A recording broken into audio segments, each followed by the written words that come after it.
What's up guys, TheDevildogGamer here, and we are showing off ARMA Reforger, the new addition to the ARMA series. Now this isn't ARMA 4, I know a lot of people thought the announcement was going to be ARMA 4, but this isn't ARMA 4. This is more of a tech demo on the engine that ARMA 4 is going to be on, but kind of a remake of the original Operation Flashpoint, minus the single player stuff. We'll get more into that later.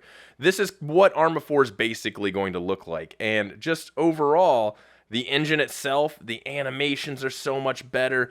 The environmental graphics, it just takes the graphics from ARMA 3 and just elevates it to a whole new level. This engine is absolutely amazing. Everything about it is absolutely beautiful. The lighting, the tracers, the environment, the textures, it's all just takes ARMA to a whole new level. Now, this is also the first time ARMA is on console. That's right. Reforger is on PlayStation, Xbox, and PC, and is cross-platform between all of them. This is awesome and creates its own problems, which we're going to talk about kind of later in the video. But this is awesome for the console players that they finally get to experience the ARMA series on a console.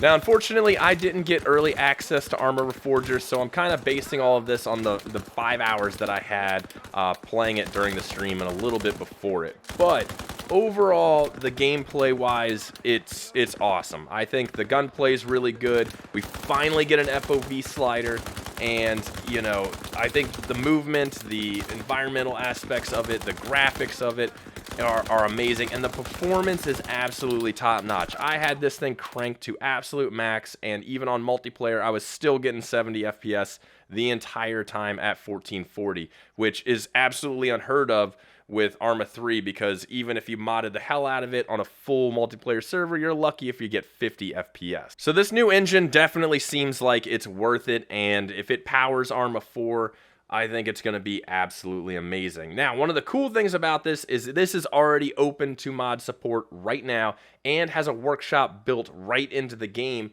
to the point where if you want to join a server, it downloads all the mods, kind of similar to how Squad does right there on the bat, so you don't have to do with presets or any of that stuff that you'd have to do back with ARMA 3. You can just join the server and bam, all the mods are downloaded right off the bat. I think this is an awesome thing that Bohemia is doing with the workshop being integrated already in the game itself, and it's just kind of opening the doors to just more accessibility. One of the awesome things they did is this game has its own built-in TFR. That's right, there's a task force radio built into it. You can change your frequencies, you can talk to people, you can pick up radios, you can even pick up enemy radios. Now this is kind of the big thing because a lot of milsims, pretty much all milsim communities, use task force radio or the alternative. With console, they can't get on TeamSpeak to use that kind of stuff. So this is Bohemia really thinking outside the box and integrating something that almost every server uses in-game itself for console players to be able to use. While this didn't come with anything really single player or an editor, which is kind of a shame, it did come with a game master that you can mess around with, which is kind of a dumbed down Zeus mode that you can play around with, which is really buggy because it did crash for me a few times.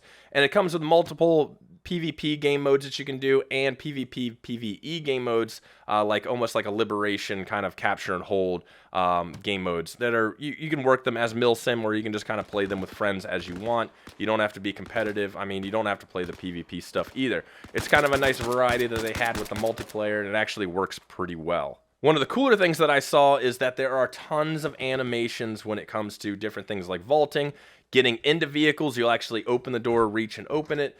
And the vehicles themselves have contextual menus where you actually have to look at the ignition, interact with it to start it and things like that. This opens a huge door for modding, because if that's what they're doing with animations and things like that, with vehicles and the menus and things like that, it just opens the sky's the limit for modders. They can really do all kinds of things, even make DCS in ARMA at this point, which is going to be amazing. Speaking of mods, apparently the mod tools that Bohemia has provided with ARMA Reforger are on a whole nother level compared to what they provided for ARMA 3, which kind of gives a ton of room for modders to create all kinds of awesome stuff. And more than likely, whatever modders come up with for Reforger can be easily transferred over into ARMA 4. And from what I've heard, a lot of the big mod makers already have their hands on the tools for a while now, so they're probably working really hard, and we should be getting some mods for it really, really soon. We also finally have pretty much every building in the map is enterable, and there's tons of things to interact with inside the buildings. You can flush toilets, you can play pianos, you can turn radios on and off. We finally have buildings. They're not all empty. They actually have furniture and things inside of them, so it's not up to the mission makers to fill them. And enemies will actually go, enemy AI will actually go inside of buildings. So if you're hiding in a building, they won't sit outside like the dumb AI of ARMA 3 and ARMA 2. They'll actually come into the building to try to get you. The AI is, well, it's still ARMA, so the AI is still kind of dumb in a sense, but they'll actually push you. They won't do their normal thing where they just go prone immediately when getting shot at and just return fire and stay there the whole time. They'll sometimes go prone, return fire, sometimes take cover, sometimes move around and things like that. So it's actually kind of a step up from what we had with ARMA 3. On top of that, apparently we have destructible buildings and destructible environments. Now, right now, from what I'm told, it's turned off.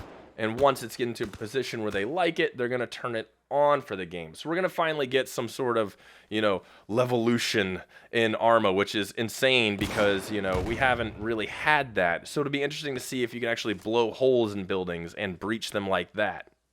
Now for the elephant in the room, controls and interface because of console. This is my big con, and I'm not trying to gatekeep console players from playing ARMA, but there is an issue that will affect console players because of this.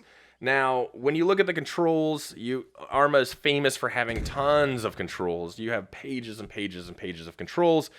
When you look at it now, there's the least amount of controls I've ever seen in an ARMA game. And they are super simplified. And on top of that, we're missing the entire custom control page, which is a big thing because a lot of really important mods use tons of those. So things like Ace Medical, I have no fucking clue how they're going to make that work in this game. I don't know how they're going to make that work. I don't know how console players are going to get to enjoy one of the best and most important mods in the ARMA series. It seems like that's taking kind of a step back to get it to work on console at the cost of really important mods. Now, I'm hoping I'm wrong on this. I'm hoping somebody figures something out, or they release more controls in the future and things like that. But as it stands right now, looking at that control page, I just don't know how a ton of mods are really going to work. There are so many mods that require custom controls and modifiers of controls to work, and what I'm seeing right now, I don't think any of that's going to happen, which kind of puts in jeopardy a lot of work mod makers have been doing for the entire ARMA series, and just really important mods might be completely left out of the ARMA series because of the switch to console. Now, because of console, the UI is also really weird. You're done with your scroll wheel, your menu, that's gone. You still kind of have your interact button where you can scroll wheel, but it's very simplified in its own way. It's kind of more look at stuff and go from there. It's not just walk up to it and scroll through everything. On top of that, the inventory menu is probably the worst one I've ever seen in the ARMA series. It is absolute trash. Like, I really hope that's a placeholder because I hate it so much. It looks like a jank daisy, inventory system. And, ARMA's not known for its amazing inventory system, but this one is like, woof, it's bad. I really hope that kind of changes, but I see them kind of working with console, and what console has with the controller, you really don't have a lot of room to work with. Overall, though, I'm really enjoying this. I think Reforger is a great base and a new test for the tech that we're getting for ARMA 4, and also will allow a lot of feedback from the community to get to that point. It runs great, it looks great, it's missing a lot of stuff. We don't have tanks, helicopters, aircraft, things like that. They might add them down the road, or modders might add them in also. But overall, the graphics, the animations, the sounds, the movement, it all works. It works really well. It's a step up from ARMA 3 and in the right direction of ARMA 4, but because of the UI and the controls, it's kind of a step back. It becomes this weird scenario where I'm hoping Bohemia didn't sacrifice what makes the ARMA series great to appease and bring it on to console. And that's where I think, you know, it might affect console players too. They finally get into ARMA and they're like, I want to get all these mods and play all this stuff. And then suddenly they find themselves in this weird situation where you're not getting the ARMA experience because there's literally no way to provide it because of the lack of controls and the lack of UI and things like that. But I definitely do feel that the modders are going to come through on this. I feel like this is a great base, and with the mod tools that we have, we're definitely going to get a lot of really, really awesome mods. Like, hopefully RHS gets fully brought in at some point very soon, because I'm pretty sure they were the first ones to get the tools anyways. Cup, things like that. Ace, see what they can do with that. Icebreaker brings some of his maps over into the new engine and things like that. And then all that stuff can immediately be brought into ARMA 4. I think it's a great base to kind of test this new engine, test all these new tools, give Bohemia the feedback they need for ARMA 4, and let console players at the same time experience it. But I'm hoping it all works out for the best, but right now I'm kind of stuck on the fence. I'm very 50-50 about this. Right now, I gotta say, I gotta give it a 5 out of 10. We're having server issues, which is normal for ARMA, but because of the UI and the lack of controls, it feels really short-sighted of an actual ARMA game. It looks great, plays great, feels great, but the controls and the UI is really killing it for me. But I want to know what you guys think about Reforger. Are you excited for it? Are you liking everything about it? Do you have your, pros and cons of it? Let me know in the comments below. I'd like to know.